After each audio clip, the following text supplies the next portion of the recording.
The situation in the 1970s was much different. We had a very cloistered economy. We weren't importing cheap products from China. And 25% of the workforce was unionized. Today, it's probably about 12% of the workforce is unionized, and half of that is government unions. So the union pressures for wage increases is not as high as it was back then. We also don't make as much as we used to because we now import so many things. It's a different economy than it used to be. We also were not energy independent then. Europe is not energy independent, but we are largely energy independent, so we're not as dependent on foreign oil prices. So it's a different situation than we had then. And I suspect that the inflation that we have now will not go away for a while. I hired, as a young man, to join my firm, a guy named Jay Powell. And I thought he was a nice young man. I didn't know what would happen to him. He left the firm after a number of years, and I thought, okay, maybe I'll never hear from him again. I'll see him somewhere in a restaurant maybe. And now he's chairman of the Fed. He's got a very, very, very difficult job because they missed the boat on inflation. Clearly, they said it was transitory when it's obviously more than that.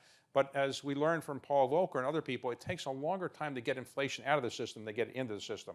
And now I think the Fed has got to keep going with ratcheting up interest rates for a while until we get into something that Jay Powell can't say publicly. We need inflation. We need the unemployment rate to go to 5 or 6% before you're likely to see inflation go down.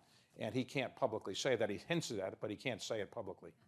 So look, I'm so far off script. I'll never be invited back. I promise you. But let's just state that one way we can bring inflation down is to, of course, raise rates and crush housing, crush autos, crush any high-cost capital good investment that corporate America would make because the cost of money just goes so high. But what might be the fiscal or government regulatory responses that would help to build a bridge to a better future without having to crush unemployment numbers from low threes to mid fives? Like, what are alternatives to just putting people on the street?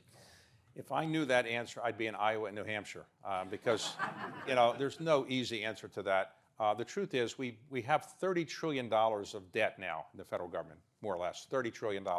You can't borrow that much more without, I think, fueling inflation. We injected $5 trillion into the economy to deal with COVID, and that had an inflationary impact as well. There's no easy answer, and that's why Jay Powell has to be careful what he says, because he can't say, look, if we have a recession, it's going to be bad, but it's the only way to get rid of high inflation.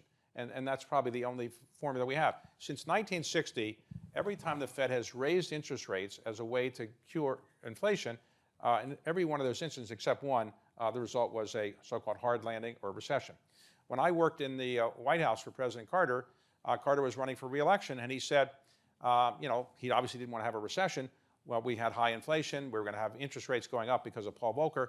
And the inflation advisor went out into the White House press briefing room and said, I think it's likely we'll have a recession. Well, Carter hauled him into the Oval Office and said, don't use the R word. It scares people. I'm running for re-election.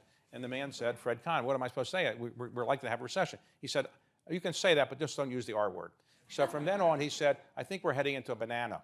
And he used the word banana because he knew reporters wouldn't put that in the headline. But the truth is, we're likely to have a banana. It might be soft, and it might be soft. But when the Great Recession happened, it was pretty serious, and we had dislocations in the economy, as you know. And now I suspect if we have a banana, probably more modest than it was before. But it's hard to avoid.